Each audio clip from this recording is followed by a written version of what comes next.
Vamos convidar então, aproveitar o irmão pastor Osésio, porque ele não só prega, ele canta, ele ministra. Vamos convidá-los para ele fazer um momento de adoração, um momento de louvor. Aqui ele é tocador, ele é cantor, ele é pregador, ele é teólogo, ele é tudo, né, pastor Francisco? Vem, homem de Deus, vem para cá.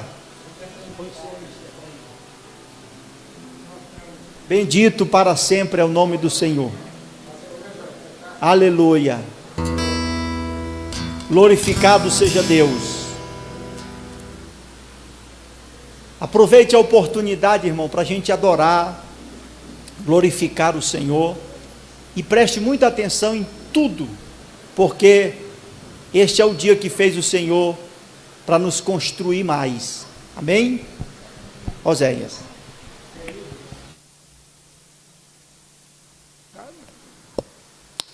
Queridos, graça e paz vos sejam multiplicadas. Amém? Nós estamos reunidos uma vez mais para juntos nós prestarmos ao Altíssimo um culto voluntário de adoração. Como é bom estarmos aqui. Eu estou honrado, me sinto muito honrado em poder rever os irmãos e juntos nós nos reunirmos para expormos aquilo que cremos e juntos buscarmos de Deus as revelações daquilo que Ele tem de melhor para nós. Vamos cantar?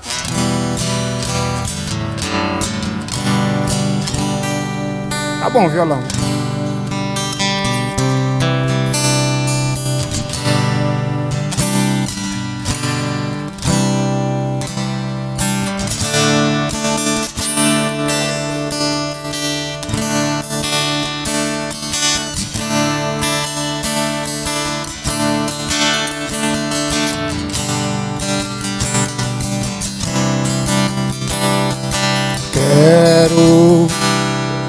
Quero voltar ao início de tudo, encontrar-me contigo, Senhor.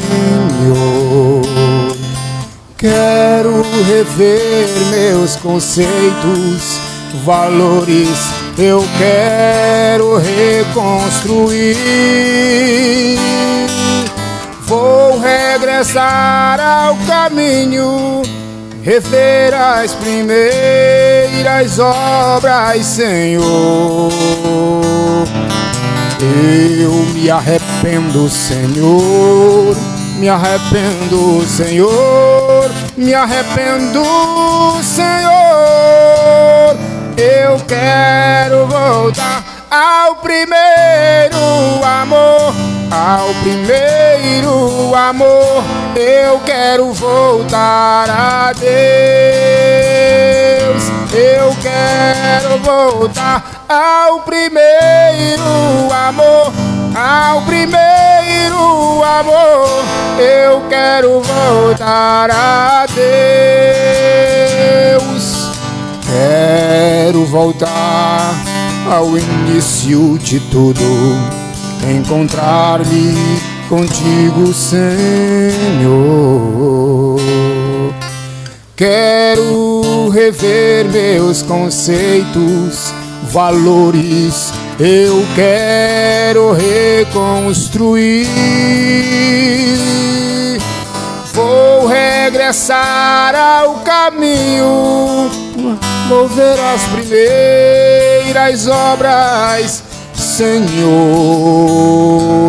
Eu me arrependo, Senhor, me arrependo, Senhor, me arrependo, Senhor. Eu quero voltar ao primeiro amor, ao primeiro amor. Eu quero voltar a Deus. Eu quero voltar ao primeiro amor, ao primeiro amor. Eu quero voltar a Deus.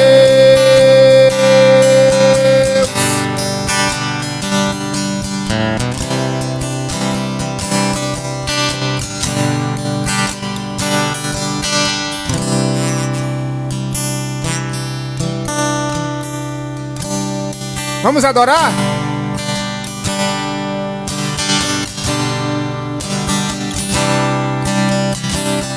Pra te adorar, ó Rei dos Reis, foi que eu nasci, ó Rei Jesus. Meu prazer é te louvar, meu prazer é estar nos átrios do Senhor. Meu prazer é viver na casa de Deus, onde flui o amor. Em espírito e em verdade te adoramos, te adoramos.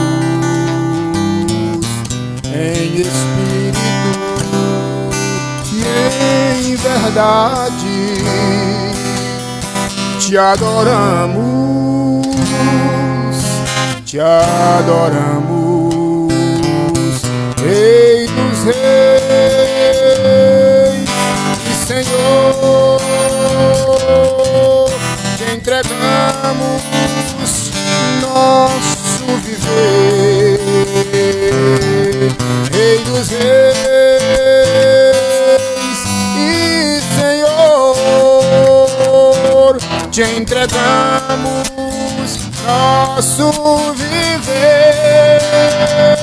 Pra te adorar, ó Rei dos reis, foi que eu nasci, ó Rei Jesus. Meu prazer é te louvar, meu prazer é estar nos átrios do Senhor. Meu prazer é viver na casa de Deus, onde flui o amor. Adorar é o que sei, adorar é o que sou. Nada pode calar um adorador. Não existem prisões que contenham a voz de quem te adora, ó Senhor. Adorar é o que sei, adorar é o que sou. Nada pode calar um adorador. Não existem prisões que contenham a voz de quem te adora, ó Senhor. Diga assim, olha, o meu advogado é o... Ele me defende do acusador. Minha causa entreguei em suas mãos. Posso descansar o meu coração. Minha audiência ele já marcou e garantiu de novo que eu serei um vencedor. O meu advogado mora lá no céu, verdadeiro, justo pra sempre, fiel.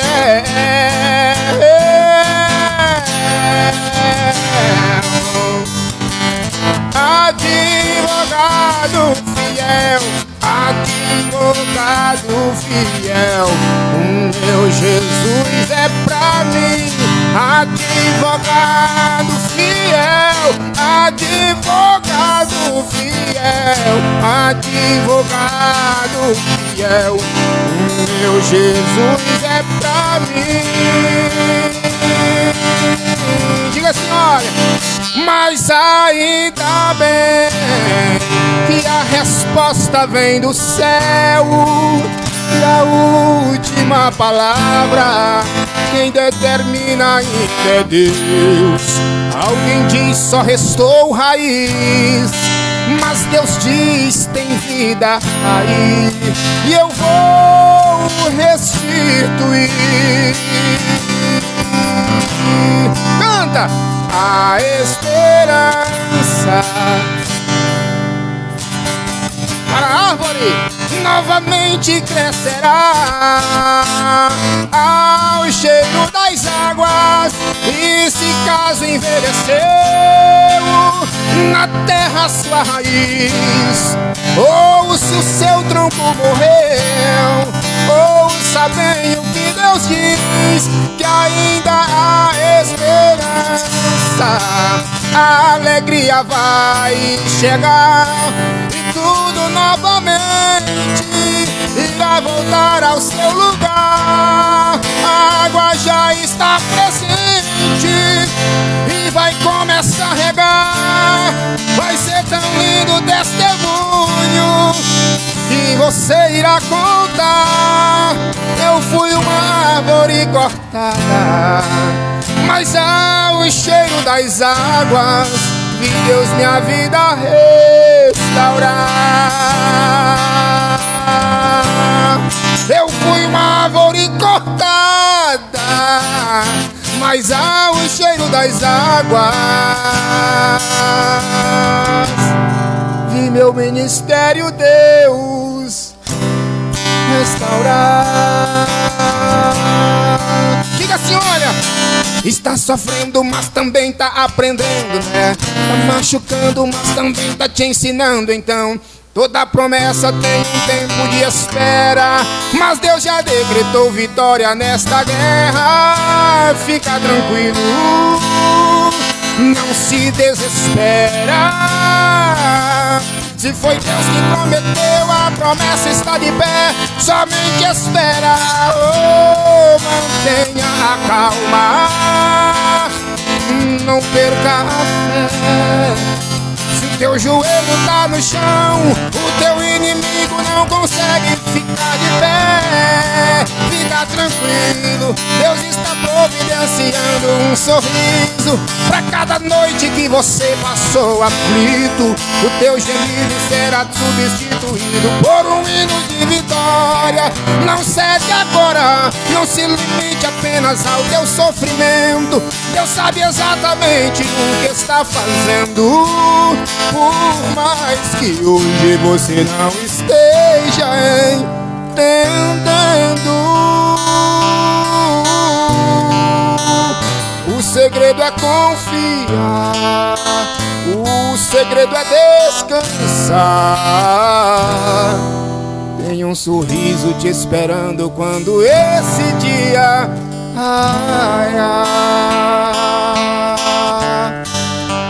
para terminar, pra te adorar, ó Rei dos Reis, foi que eu nasci, ó Rei Jesus.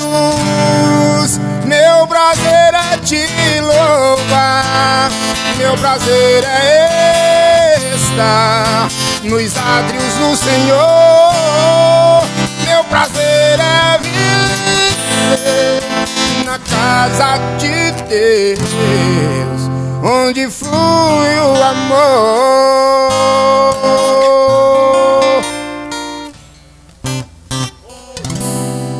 Alguém pode dizer amém? Deus abençoe, muito obrigado. Cumprimento os irmãos com a paz do Senhor.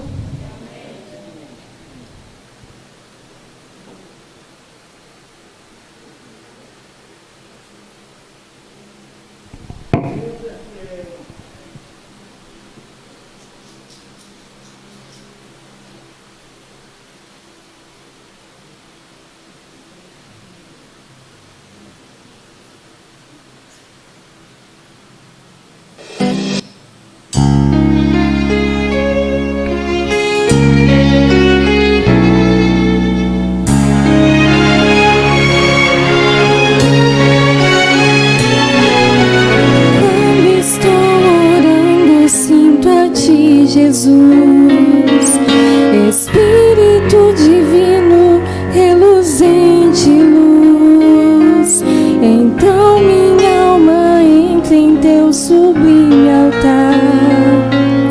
Me sinto como um anjo a te glorificar, pois tu és poderoso, Senhor, pois tu és o Altíssimo Deus, pois tu és e serás meu Senhor, pois tu és para todos a paz. E quando a tua glória desce sobre nós, sabemos as razões dos nomes que tu tens, porque me amas tanto, ó Deus. Tu és maravilhoso, a todos eu direi, El Shaddai.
O Altíssimo Deus, és o Deus dos que passaram, és o Deus a quem eu sirvo, o meu Deus e Senhor, quem faz cessar as guerras dos homens dessa terra. Shalom, para todos a paz. El Shaddai,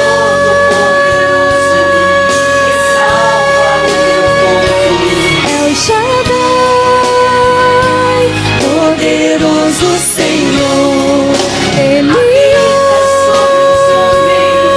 habita sobre os anjos, o Altíssimo Deus,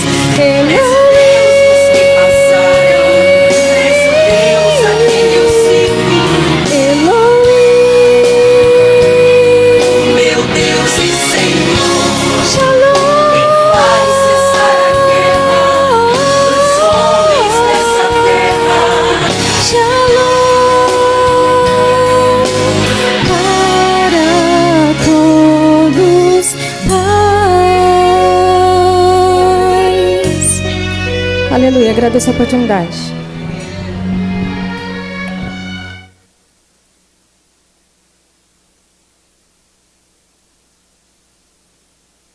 Queridos, vamos receber o pastor Oséias, que vai ministrar a palavra de Deus, né? Enquanto o pastor Oséias se aproxima, tem uma pessoa nos assistindo nas redes sociais e fazendo algumas críticas sobre o dízimo. Parece que é a Clarice, né? A irmã que está assistindo, escrevendo um monte de coisas aí, inclusive palavras erradas, o dízimo está escrito errado. a irmã pode sair da live, não precisa ficar aí, amém? Os irmãos que estão aqui, vamos ouvir a palavra de Deus com o pastor Oséias.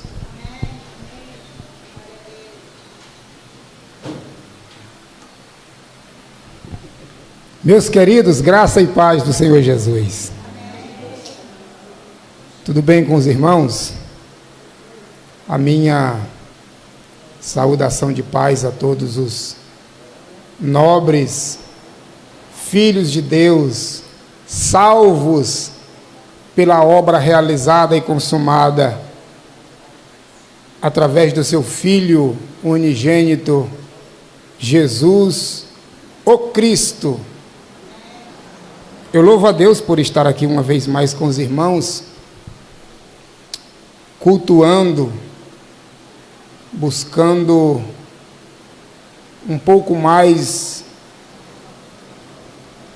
agregar valores e conhecimento para que possamos, com sabedoria, com muito cuidado, com zelo e com muito respeito, transmitir, repassar esses conhecimentos, essas informações aos demais. Eu aproveito a oportunidade para estender a minha saudação aos irmãos que estão cultuando conosco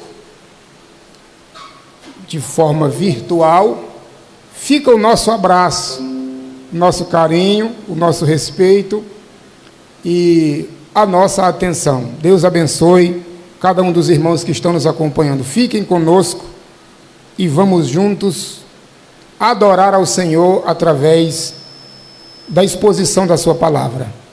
Queridos, para nós ganharmos tempo, porque eu começo falando assim e depois vai rendendo, e nós ganharmos tempo, eu acho que já está aqui, Marcos capítulo 16, versículo 15. Vamos meditar na Escritura e vamos ver o que Deus tem para nos ensinar.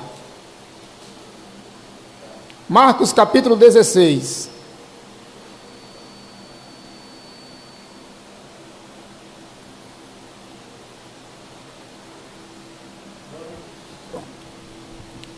E 15, do que está inserido aí na biblioteca que nós chamamos de Bíblia. E disse-lhes: ide por onde? Você vai participar comigo? Ide por todo o e pregai o Evangelho. Para quem? A toda criatura. Segue. Fique na Bíblia aí. Quem crê e for batizado será salvo. Quem crê no quê? No Evangelho. Estamos falando do Evangelho. Quem crer e for batizado será salvo. Quem, porém, não crê, dependendo da sua tradução, diz: já está condenado. Isso. Quem crê e for batizado será salvo. Quem, porém, não crê, aqui diz: será condenado. Amém. Se você quiser fechar a sua Bíblia para me acompanhar por aqui, amém. Se não, caneta na mão, porque você vai precisar para anotar aí alguma coisinha. Eu acredito que sim. Meus irmãos, falar do Evangelho. José Divino, Deus te abençoe. Paz do Senhor. Bom rever você. Assim como os meus companheiros aqui, Ronivaldo, pastor Francisco, pastor Charles. É porque a gente vai começando a falar, vai se empolgando, e eu estava esquecendo, mas vocês moram aqui. Como diz o povo lá, você mora aqui dentro. Mas não é com demagogia não, é verdade. Falar do Evangelho, pregar o Evangelho, a missão primordial daqueles que entenderam o que foi realizado na cruz. Grave cada frase dessa, irmão. Olha só. Deus amou o mundo de tal maneira, e isso está explícito conforme João 3,16. Deus amou ao mundo. Porque ele não diz assim, Deus ama o mundo de tal maneira que deu. Não. Ele não está dizendo Deus ama, Deus amou. Por quê? Porque o amor que foi revelado para a salvação do homem é o que nós chamamos de ágape. O amor que foi revelado, o amor de Deus revelado em Cristo na cruz, Deus amou de uma forma extraordinária. E eu já falei muito sobre isso, pregando assim, Deus amou o mundo de uma tal maneira, e eu dizia, isso quer dizer de um amor de um tamanho imenso. Não, João 3,16 não fala do tamanho do amor de Deus. João 3,16 não diz que Deus amou ao mundo de um tamanho infinito, não, de uma maneira, isto é, a forma como Ele nos amou. Ele amou de que forma? De uma forma tão extraordinária que deu o que Ele tinha de melhor para salvar o que era pior. Ele deu o que era de mais valioso para salvar o que não tinha nenhum valor. Essa é a forma como que Deus amou o mundo. Tudo bem, Deus amou o mundo de uma maneira, ou seja, de uma forma extraordinária, mas não é inexplicável, porque o próprio texto explica a maneira como Ele nos amou. De que maneira? Dando o seu Filho. Essa foi a maneira como Ele nos amou. Para quê? Para que todo aquele que nele creditar, isso é, crer não é acreditar, crer é empreender crédito, é reconhecer, para que todo aquele que tributar, reconhecer, empreender esse crédito a quem? A Ele, a Cristo, não pereça, mas tenha a vida eterna.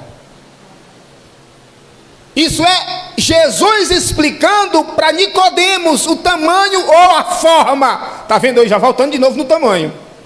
A forma como Deus amou a humanidade.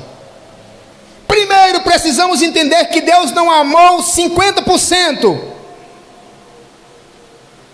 Como muitos pregam por aí, que é só 50% que vai ser salvo e 50%.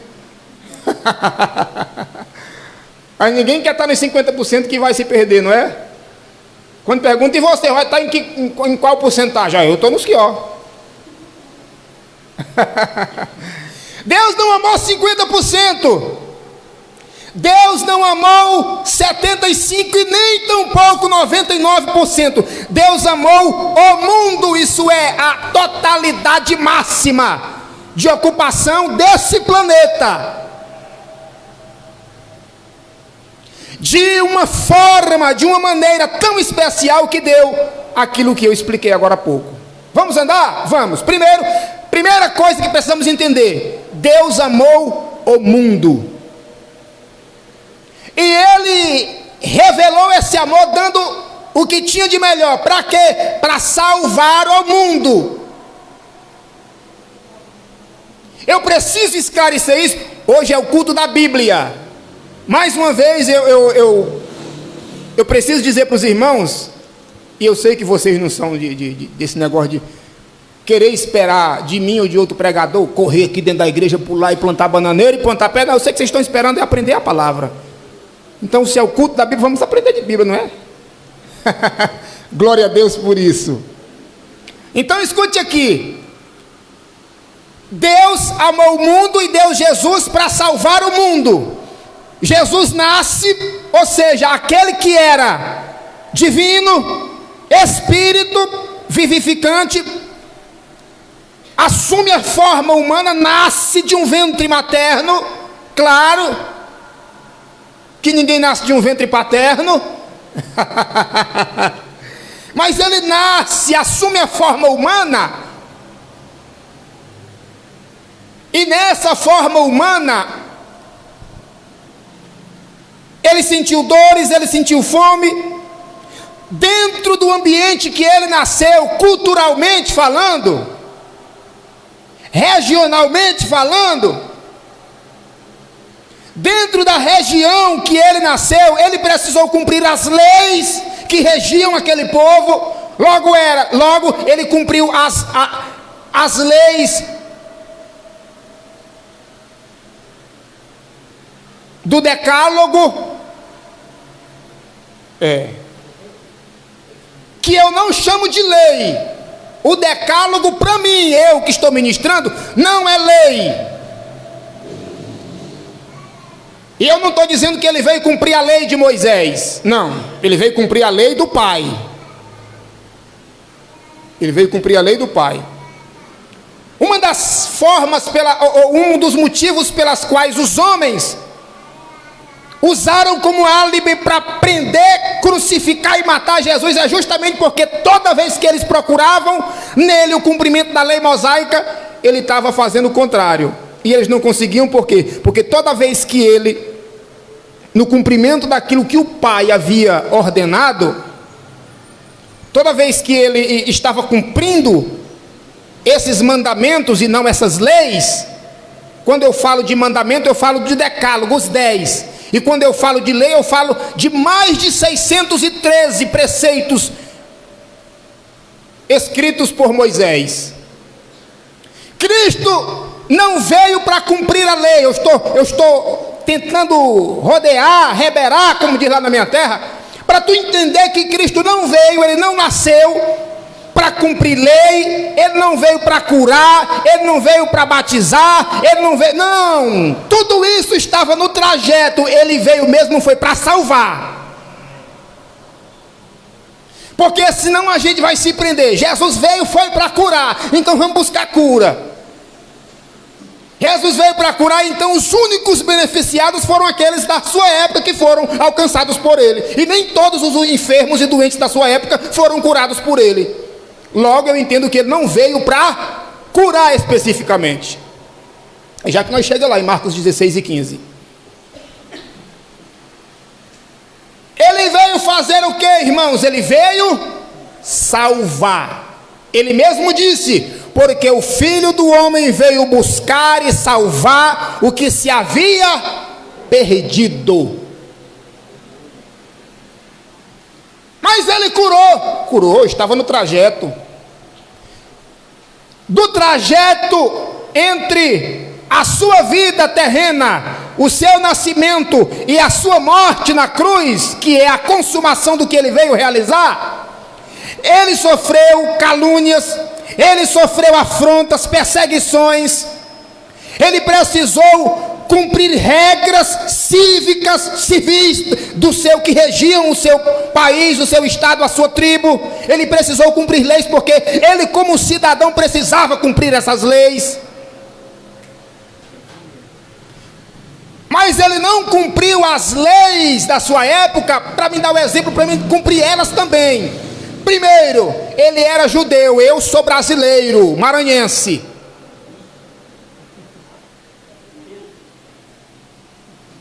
Pensou o maranhense deixando circuncidar? Ei, marmota feia, não é?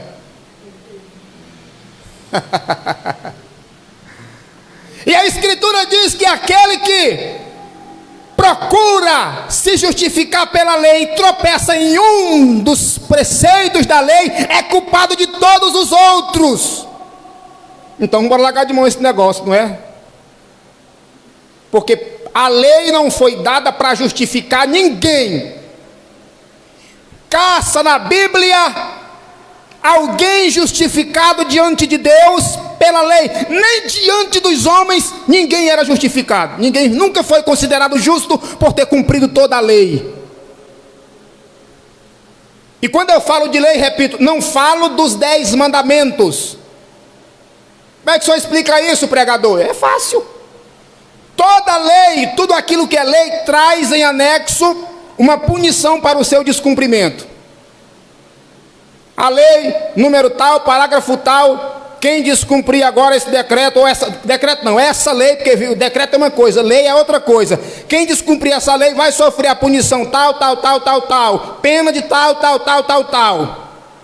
Leiam os 10 mandamentos e você vai ver lá, tem bênção para quem cumpre, mas não tem punição, portanto não é lei. Agora bora para Moisés. A alma que pecar, essa morrerá. Aquele que fere com a espada pode ter certeza que ele vai ser morto. Aquele que for pego em ato de adultério vai ser apedrejado. Ou seja, qualquer homem que descumprisse qualquer preceito da lei de Moisés, ele sofria punição, porque Moisés instituiu a lei. Isso é fato. E a lei que um homem chamado Moisés instituiu e impôs para ser guardada, obedecida, seguida pelos homens da sua própria nação, nem ele cumpriu e nem os homens que receberam esta imposição conseguiram cumprir. Aí eu volto a dizer, e Cristo? Cristo não veio para cumprir a lei de Moisés. Cristo não veio para cumprir a lei de Moisés. Aquilo que era de caráter moral, ético, pode ter certeza que ele cumpriu. Pode ter certeza que ele cumpriu. Mas ele cumpriu a lei do Pai, aquilo que o Pai deu como conselho saudável, ético, bom, que são os 10 mandamentos. Deus deu mais como declaração de amor. Isto Cristo cumpriu na íntegra. E nem isso os homens davam conta de cumprir para se justificar diante de Deus. É o culto da Bíblia. Vamos começar a ler Bíblia? Diga comigo assim: Evangelho, salvação e graça. Essas 3 coisas andam juntos. Se tu quiser eu ainda acrescento mais uma. Diga assim, Evangelho, salvação, graça e fé. Ponto. São 4.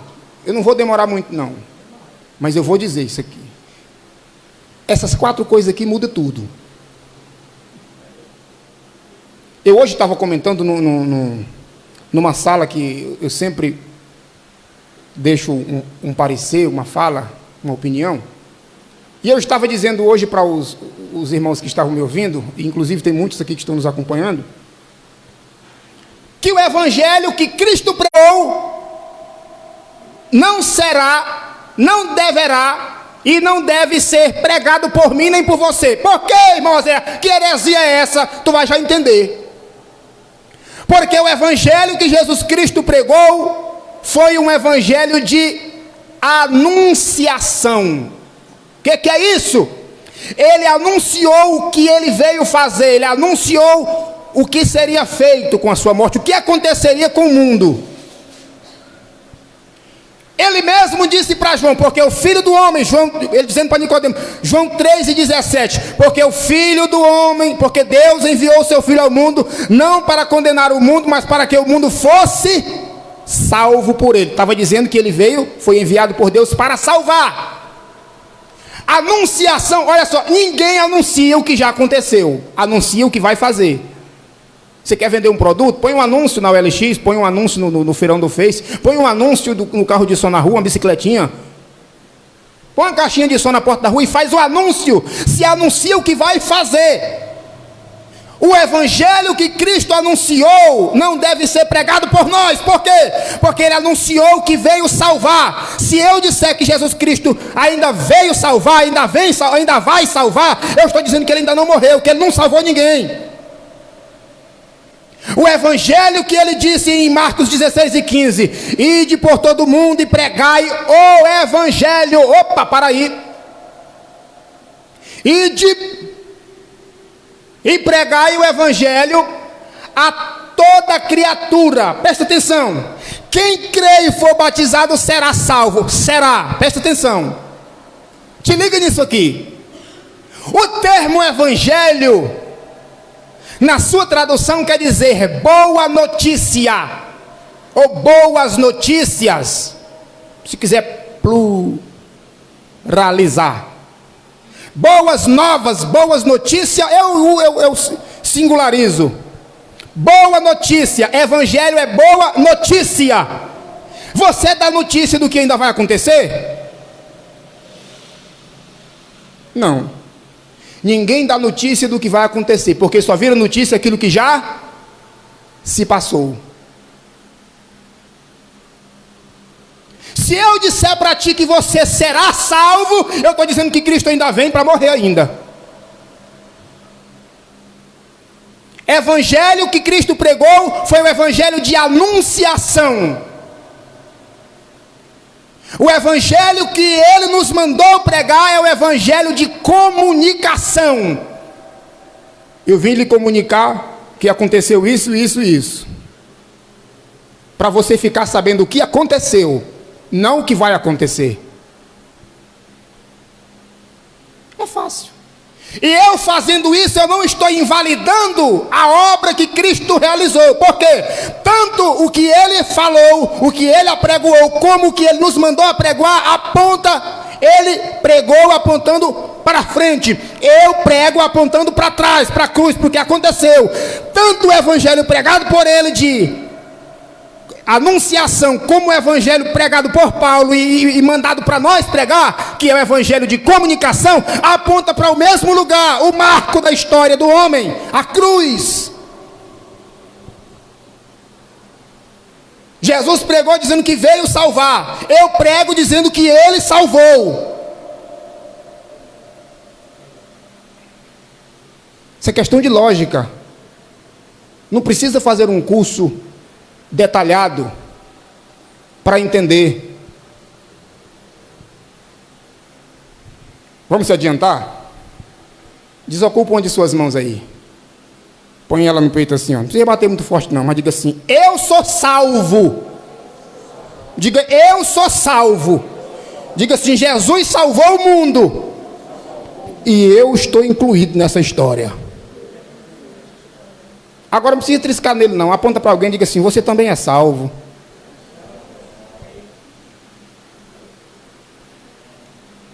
José, tu acredita que tem muita gente nesse mundo que é salvo e não sabe que é salvo?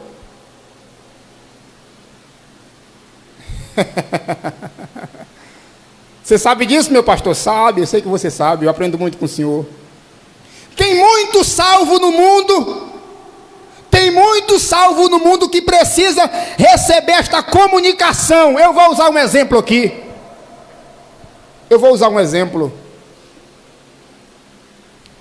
O camarada é dono de uma grande fazenda, de uma grande propriedade, o que há tempos atrás a gente chamava de os coronéis. E ele tinha muitos escravos. Vamos colocar aí uns 20. Não vou botar muito não, 20. 20 pessoas escravizadas, parece, eu estou dizendo que não é muito, mas é muita gente. Uma pessoa escrava já é muita coisa. Os coronéis, os muitos coronéis, e até quem não era coronel, mas que eram os chamados brancos, eles se usufruíam do trabalho do negro. Por quê? Por conta da cor da pele. Você foi trazido da sua nação, da sua terra, e até os índios também que estavam aqui na época foram escravizados, trabalharam em regime de escravidão. E o tempo foi passando, e foi passando, e foi passando, e os escravos velhos iam morrendo, e assim os meninozinhos já nasciam escravo, porque era assim a minha vida também e a tua. Adão pecou, e de Adão até Cristo, os homens que iam nascendo, já iam nascendo pecadores.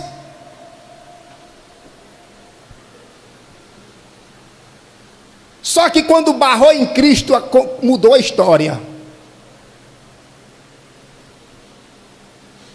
Os escravozinhos, negrinhos iam nascendo escravos, já nascia escravo, presta atenção nisso.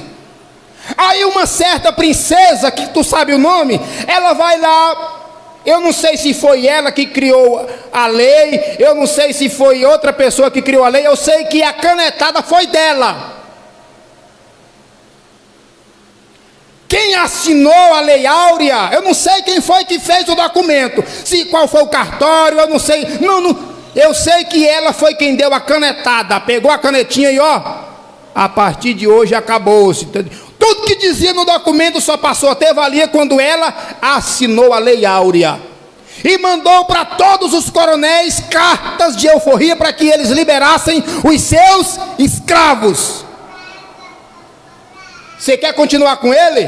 Então agora ele vai receber pelo que ele fizer daqui para frente. Logo, foi abolido o regime de escravidão. Preste atenção no que eu estou te falando. Mas o escravo que vivia lá dentro da roça, lá dentro da fazenda, cuidando das terras, tratando de porcos, de gado, de ovelha, de bode, plantando lá dentro das terras, ele não sabia dessa conversa, que ele não era mais escravo. Mas não era. Perante a lei, ele continuou sendo negro, continuou trabalhando, precisando de trabalhar, mas não porque era escravo.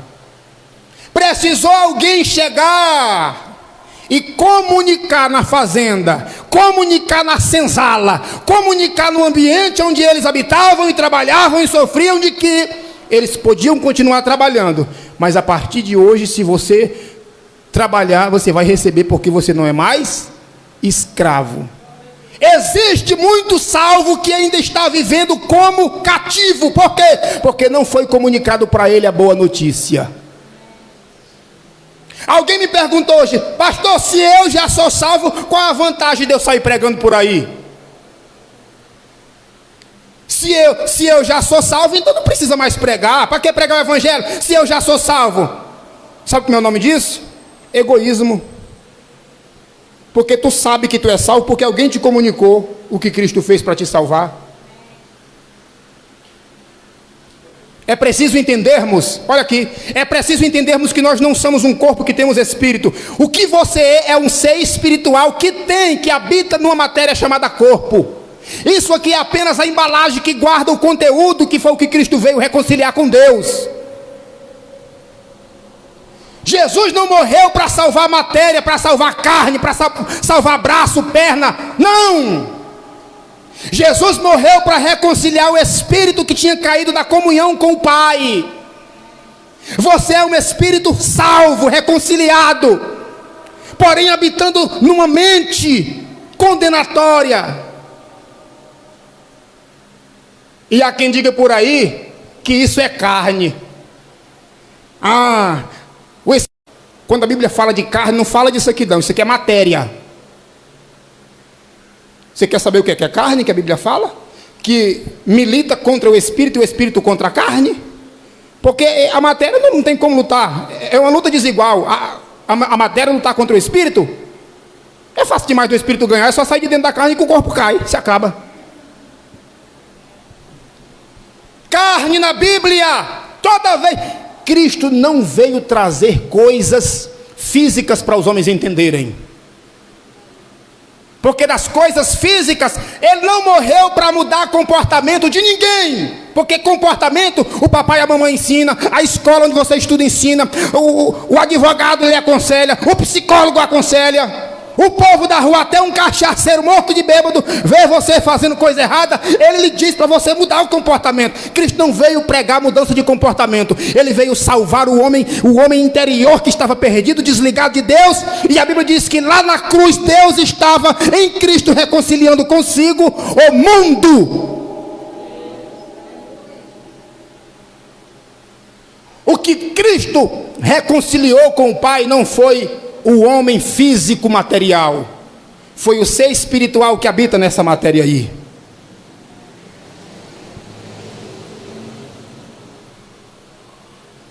Abre para mim, por gentileza. Tem alguém para botar esse negócio aqui para mim? Eu vou começar a pedir a referência aqui, porque eu vou falando aqui, vai rendendo, senão nós não vamos ter referência aqui. É bom falar mostrando na Bíblia, não é? Jesus disse assim: ide por todo mundo e pregai o evangelho. Evangelho, você já sabe, é a boa notícia, a notícia comunicada. Não é anunciada, é a comunicação, o evangelho de comunicação. Quem crê, crê em quê? Crê na mensagem, crê no anúncio, crê na boa notícia. Quem crê nessa notícia será salvo. Peraí, mas Cristo não já salvou na cruz? E o que é que agora será salvo com essa notícia? Isso aqui. Você é um ser, um espírito salvo, porém existem milhões de salvos com uma mente condenatória. O Evangelho tem a função de salvar essas mentes. Salvação para a mente? Nunca vi falar nisso não. Pois é, está ouvindo agora. E nós vamos já na Bíblia para você saber disso.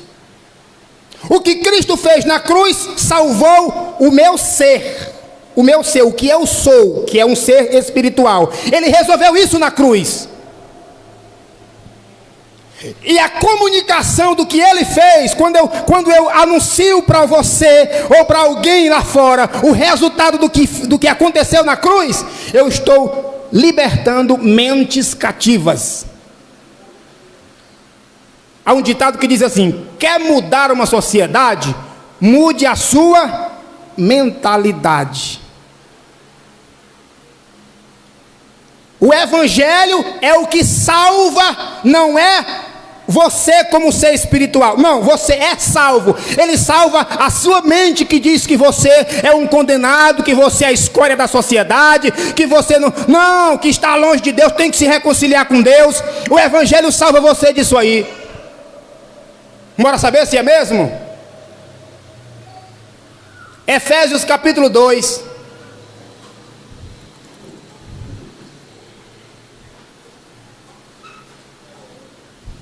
O que Cristo fez na cruz, ele fez de forma incondicional.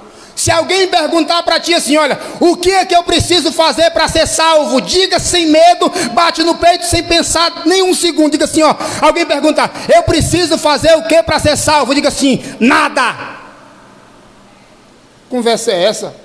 Nada. Por quê? Porque tudo que eu precisava fazer, olha, fazer, atitude, obras, tudo que eu como ser precisava fazer, 2:8, Efésios 2:8. Tudo que o homem precisava fazer para se salvar, Cristo fez. Tudo que precisava ser feito para a salvação do ser espiritual que habita nesse monte de carne aqui, Cristo fez.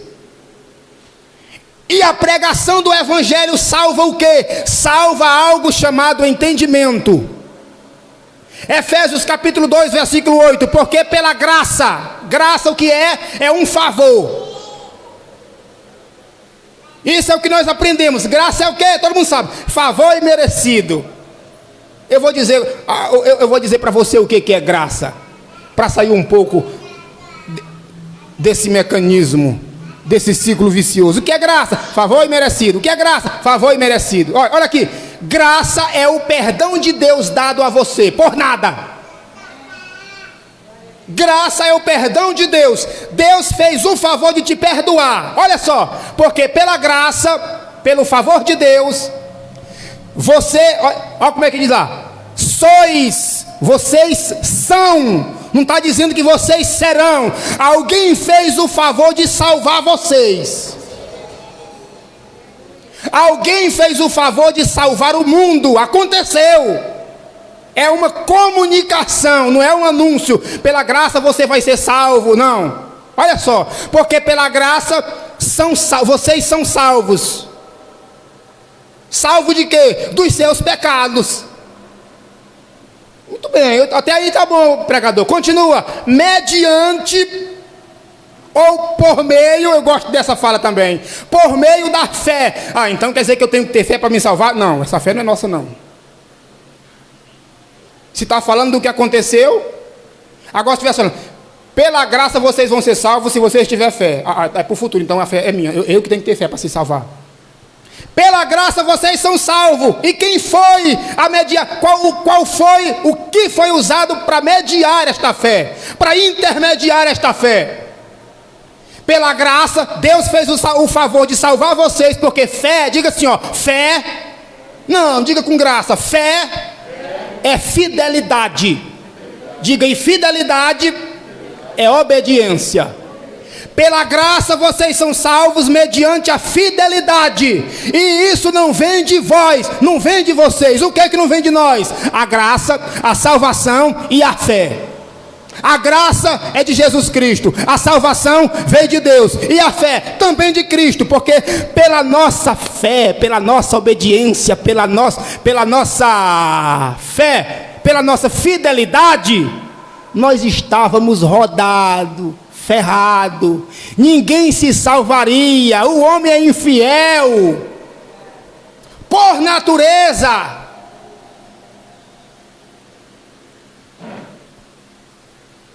Você está entendendo? E isso, ó, pela graça sois salvos mediante a fé, isso não vem de vós, é o quê? É um dom, isso é uma dádiva, de quem? De Deus.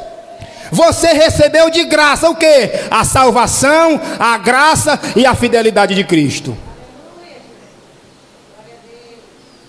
Nunca entenda que Efésios 2:8 está falando da sua fé. Não, não, não. Porque se fé é fidelidade e fidelidade é obediência, você é salvo, você não será. Não foi, você é. Pela graça você é salvo por causa da fé, por causa da fidelidade e da obediência de quem? De Cristo. A Bíblia diz em Filipenses 2 que ele foi obediente até a morte, morte de cruz.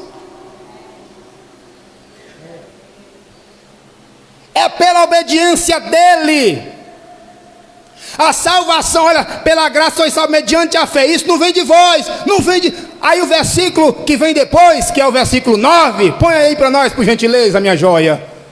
Não vem das obras. Agora, obras está no plural. Por quê? Está dizendo, não vem do que vocês fizerem, do que vocês estão fazendo ou do que vocês fizeram. Não vem das obras, do que vocês pensam em fazer ou que acham que deve ser feito. Das vossas obras no plural. Não vem das obras de vocês, para que ninguém se glorie. Ah, eu fiz obra, então eu sou salvo. Eu tenho parte na salvação. Diga comigo assim, diga com graça. Bom pregar é com participação. Diga assim, olha, eu não tenho parte na minha salvação.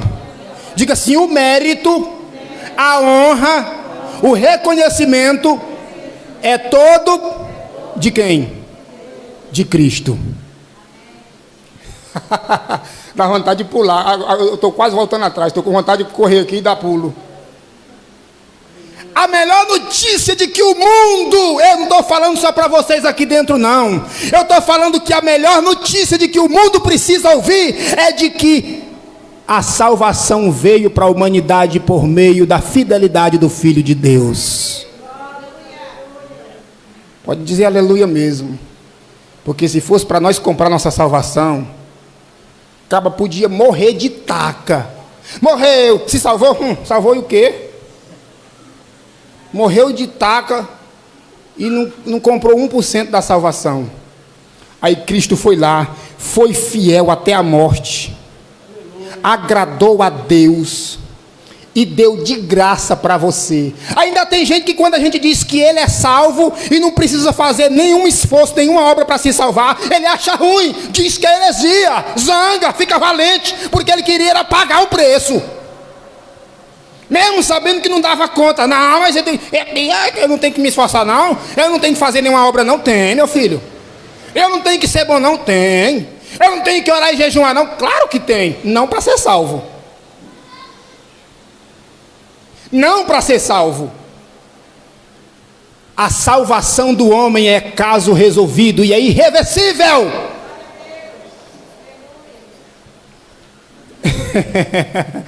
Eu estou amando falar isso. Porque hoje em dia, pastor, a gente ouve falar muito isso aqui nos grupos. Eu sei que o senhor já prega a graça aqui. A salvação pela graça. Mas ainda existe muito lugar por aí que a pessoa diz assim, a graça, e se eu não aceitar essa graça? A graça não é algo que eu decido se aceito ou não, gente. O que é graça? Graça é o perdão de Deus. Quando você pede perdão para alguém, depende de você para ser perdoado agora? Não, depende do outro se ele quiser perdoar. A sua salvação não depende de você. Se você quiser aceitar o perdão de Deus, a graça, não. O homem já era pecador, nasceu pecador. Ele dependia de quê? Só do perdão de Deus. Ele era dependente do perdão de Deus e do favor de Cristo. Podia se esforçar, ninguém cumpriu a lei para se justificar. E se cumprisse, não era justo diante de Deus. Aí vem Cristo. Se permite ser morto. Olha que, uma das cenas mais lindas que eu acho na Bíblia.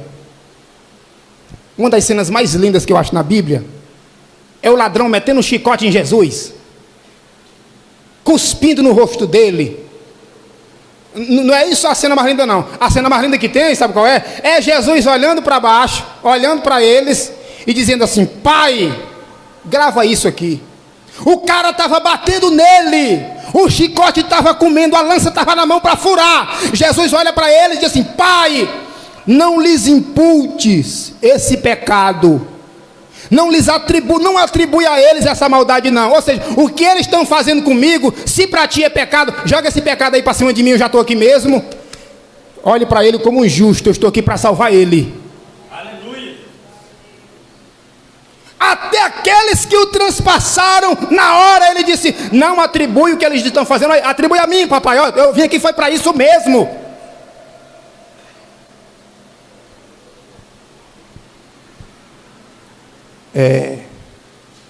Sabe o que é carne? Eu disse na agorinha, não foi? Carne não é isso aqui, ó. Isso aqui é matéria. A Bíblia diz que carne e sangue, eu tenho que estar olhando aqui direto aqui, porque eu vou me empolgando aqui, senão daqui a pouco eu passo. A Bíblia diz que a carne, meu Deus, a carne e o sangue não podem herdar o reino de Deus. Espera aí.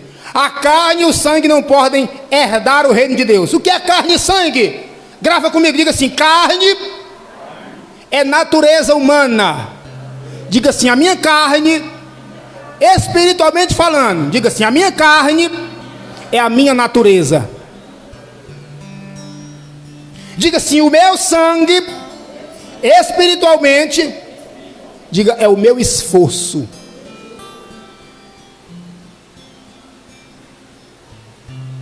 O reino de Deus, olha aqui, mas Jesus não disse que o reino de Deus ele é tomado por esforço? Sim, mas não é pelo seu não.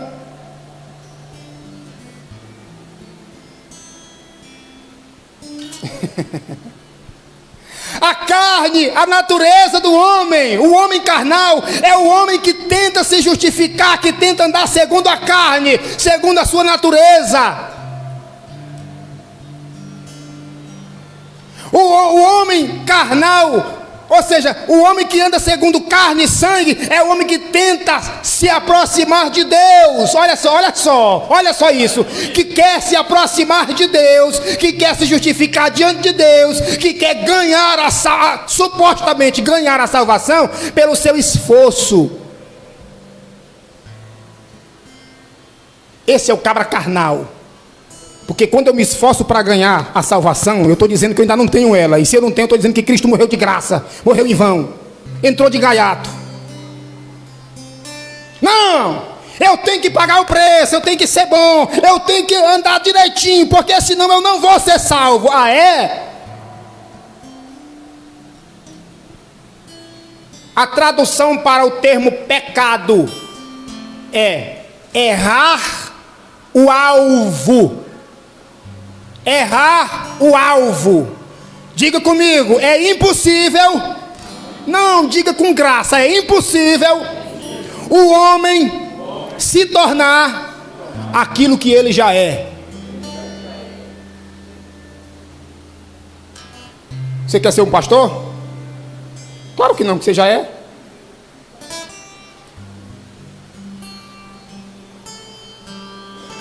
Existe possibilidade de você ser filho da sua mãe? Claro que não, porque você já é filho dela. Errar o alvo é eu querer me aproximar de alguém que já mora aqui dentro.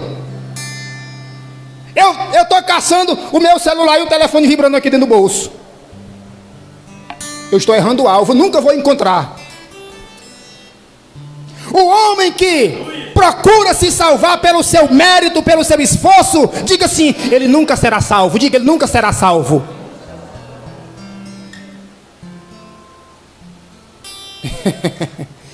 Porque ele está errando o alvo. Pecado é errar o alvo. Quer dar um exemplo? Quer ver um exemplo aqui? Me prove na Bíblia. Essa moleza. Deus disse assim: façamos o homem a nossa imagem e semelhança. Ou seja, alguém que seja igual a nós. Aí chega a serpente e diz assim: como é que é? Ele, come aí, mãe. Posso comer não, porque ele disse que se eu comer, ó, se a gente comer, a gente vai morrer. E morte aqui não é morte física não, viu? Porque depois que comeu, Adão viveu foi muito ainda. Morte aqui é cair da comunhão. Posso comer não, porque se a gente comer, a gente morre. Presta atenção. Pecado é errar o alvo. É querer se tornar aquilo que já é. Façamos o homem igual a nós, ou seja, a nossa imagem e a nossa semelhança. Mas rapaz, Deus sabe que no dia que vocês comer, vocês vão ser iguais a Ele. Então eu quero ser igual a Deus. Eu preciso comer para não ser igual a Ele. Pecado é errar o alvo, é querer se tornar aquilo que você já é. Foi lá e comeu. Comeu para se tornar aquilo que ele já era, errou o alvo. Desobedeceu, foi infiel. Porque fidelidade é obediência. Pela infidelidade de um, todos pecaram, ou todos foram considerados pecadores. Mas pela fidelidade de um também, de um único homem, a fidelidade dele, ele foi fiel até a morte, morte de cruz. Pela fidelidade de um também, todos foram justificados. Vamos voltar lá na princesa Isabel? Antes da canetada da assinatura da lei áurea pela princesa Isabel, todo negro que nascia escravo. Diga assim: nascia escravo. Depois que ela assinou a lei áurea, pronto, a lei áurea libertou os escravos que existiam com vida. Sim ou não? Sim. Só é liberto quem está preso. E os que nasceram depois, eles nasceram escravos? Claro que não, porque quando eles nasceram, seus pais já eram livres. Sabe o que é olha, você sabe o que é iniquidade? Para explicar o que eu estou dizendo aqui. Iniquidade é julgamento injusto. Diga: julgamento injusto. Eu peço para repetir, que é para ficar gravado. Fala pela boca e faz retorno pelo ouvido e grava na mente. Iniquidade é um julgamento injusto. Essa é a tradução do termo iniquidade.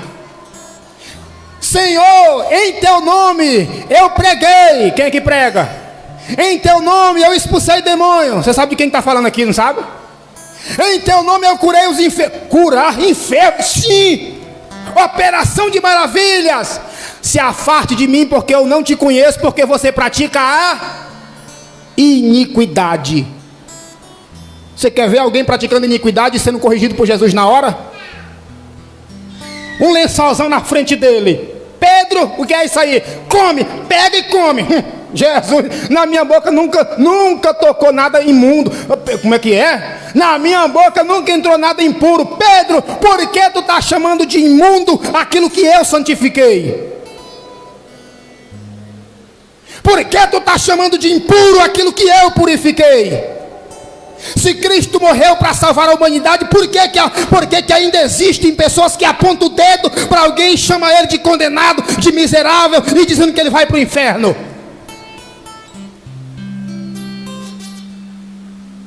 Sabe o que é isso? Julgamento injusto. Iniquidade. E um julgamento injusto se traduz por pecado. Por quê? Porque eu não estou reconhecendo o que foi feito por alguém lá na cruz. E se eu não crer? Porque o entendimento é salvo quando eu creio no que foi anunciado. Se eu não crer, por último, Isaías, me ajuda. Romanos capítulo 3. Eu não te disse que não depende da tua fé? E se eu não crer?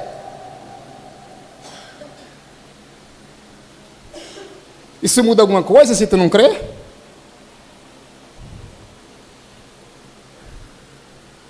Romanos 3:3. Capítulo 3, versículo 3. É esse bem mesmo. Eu estou com ele aberto aqui na Bíblia, mas eu prefiro ler bem aqui no monitor com os irmãos, para ficar bonito. Eita, Deus maravilhoso. Deus para sempre seja louvado. E a sua obra reconhecida. Maravilha, isso, olha aí. 3:3. Romanos, capítulo 3, isso. Versículo 3. E esse daí, não está indo não? Mas rapaz,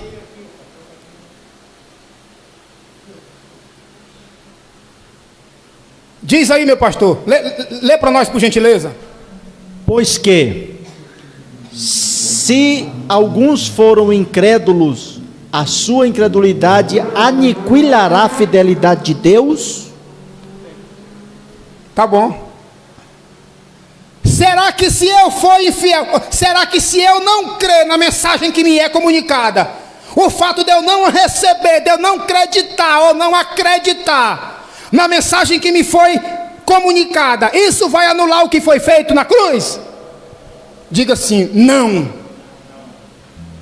Eu continuarei sendo um espírito salvo, com uma mente pecaminosa, com uma mente maliciosa. O que precisa ser salvo com a comunicação do Evangelho é a minha forma de entender o que foi feito na cruz. Para terminar, no mesmo Romanos capítulo 1. Oh, Jesus bom. Quem trouxe glória a Deus, diga glória a Deus. O que é o Evangelho? Evangelho é muito mais do que boa notícia. Olha ali, capítulo 1 de Romanos, versículo 16. Porque não me envergonho do Evangelho de Cristo, Evangelho de Cristo, pois é o poder de Deus para a salvação de quem? Daquele que crê. Se não crê, é um espírito salvo com a mente cativa. O que salva o entendimento do homem é a comunicação do Evangelho. É ele saber que não deve mais. Enquanto alguém não chegar para o drogado, não chegar para o que mora na rua, não chegar para a prostituta, não chegar para o ladrão e dizer para ele o que foi feito na cruz. Ele não, olha aqui. Enquanto alguém não chegar para o cabo que está devendo no comércio e dizer assim, rapaz, fulano de tal passou lá e pagou tua conta. Enquanto ninguém dizer isso, ele vai cortar caminho para não passar na porta do comércio. Enquanto alguém não comunicar para ele que a conta está paga, ele vai dar bom dia para o dono do comércio de longe. Ele não vai atender o telefone quando ele vê que o número é do dono do comércio. Por quê? Porque na sua mente, legalmente a conta está paga, mas na sua mente ele ainda é um devedor. Fique em pé, porque senão eu estou gostando, eu vou demorar mais aqui.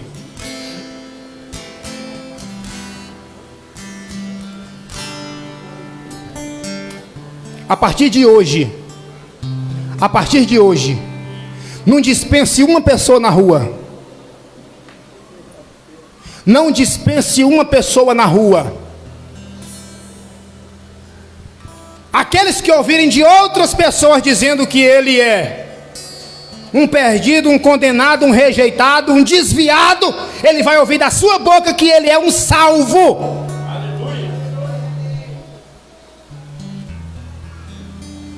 Porque se eu disser o contrário, isso é iniquidade, é julgamento injusto. Dá trabalho para digerir esse negócio que eu estou dizendo aqui hoje. Mas não vim para convencer você não.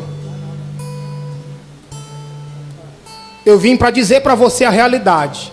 Você vai mastigar isso aqui em casa, igual o camelo. Ele come, depois ele vai no deserto, aí vai bebendo devagarzinho a água até atravessar o deserto. Guarda isso que eu estou lhe dizendo hoje. Tem muita gente precisando ouvir o Evangelho de você. Aleluia. Porque se eu disser qualquer outra coisa, o nome disso é adultério. Adultério é eu pegar aquilo que está pronto e adicionar alguma coisa. Jesus salvou ou não salvou? Diga, salvou. Mas se eu digo que ele salvou e você precisa fazer alguma coisa, eu estou adicionando fermento. O fermento não dá crescimento, não. O fermento faz é inchar. E a Escritura diz que um pouco de fermento, Gálatas capítulo 5, um pouco de fermento leveda toda a massa. Não precisa ser muito fermento não, só um tiquinho só. Jesus salvou o mundo, mas você precisa se esforçar, nem que seja um pouquinho. Se tiver um pouquinho de fé, será... Não. A fé para a salvação não é a sua, porque senão você está despachado. Curve a sua cabeça aí, por favor. É muita informação para me dizer tudo num dia. Não posso dizer isso tudo hoje. Aos poucos nós vamos aprendendo. Curve a sua cabeça aí. Pai querido, eu te louvo pelo que o Senhor é. Eu te louvo pelo que o Senhor já fez. Te louvamos pelo que o Senhor está fazendo agora e por tudo que o Senhor ainda fará por nós. Obrigado pela obra redentora. Nós não somos pecadores redimidos, nós somos apenas redimidos. Porque o Senhor nos redimiu na cruz. O Senhor nos purificou, o Senhor nos salvou, o Senhor salvou a humanidade que estava condenada. Eu te louvo pelo que o Senhor realizou. Hoje nós estamos aqui celebrando a vida, celebrando a paz, celebrando a religação, celebrando a reconciliação, celebrando a salvação. E eu te dou glória, e eu digo aleluia, e eu digo graças a Deus, porque o Senhor salvou a humanidade e eu estou incluído neste plano salvífico. Agora eu te peço um pedido. Ajuda os teus filhos a guardarem esta palavra no seu entendimento, no seu coração, para que de uma vez por todas eles possam desfrutar dessa grandeza de ser salvo, e que nada pode acusar, nada pode convencer de forma acusatória de que ele é um perdido e que precisa ser salvo. Não, mas que ele possa anoitecer, amanhecer, deitar, dormir e acordar, Pai querido, sabendo que é eleito, salvo, predestinado a desfrutar do melhor de Deus, porque foi transformado pela renovação do entendimento, e o que fez isso foi o evangelho da tua palavra. Obrigado por tudo e por todos. Eu te louvo e te agradeço em o nome de Jesus, pedindo a bênção para aqueles que estão ali, meu Pai, acompanhando de forma virtual. Que a tua graça seja multiplicada, a graça e a paz seja multiplicada na vida, na casa, no trabalho, no cotidiano dos teus filhos, e eles possam desfrutar do que é bom, do que é agradável e do que é perfeito, segundo a tua vontade. Amém, diga amém. Muito obrigado pela tolerância, muito obrigado pela compreensão dos irmãos.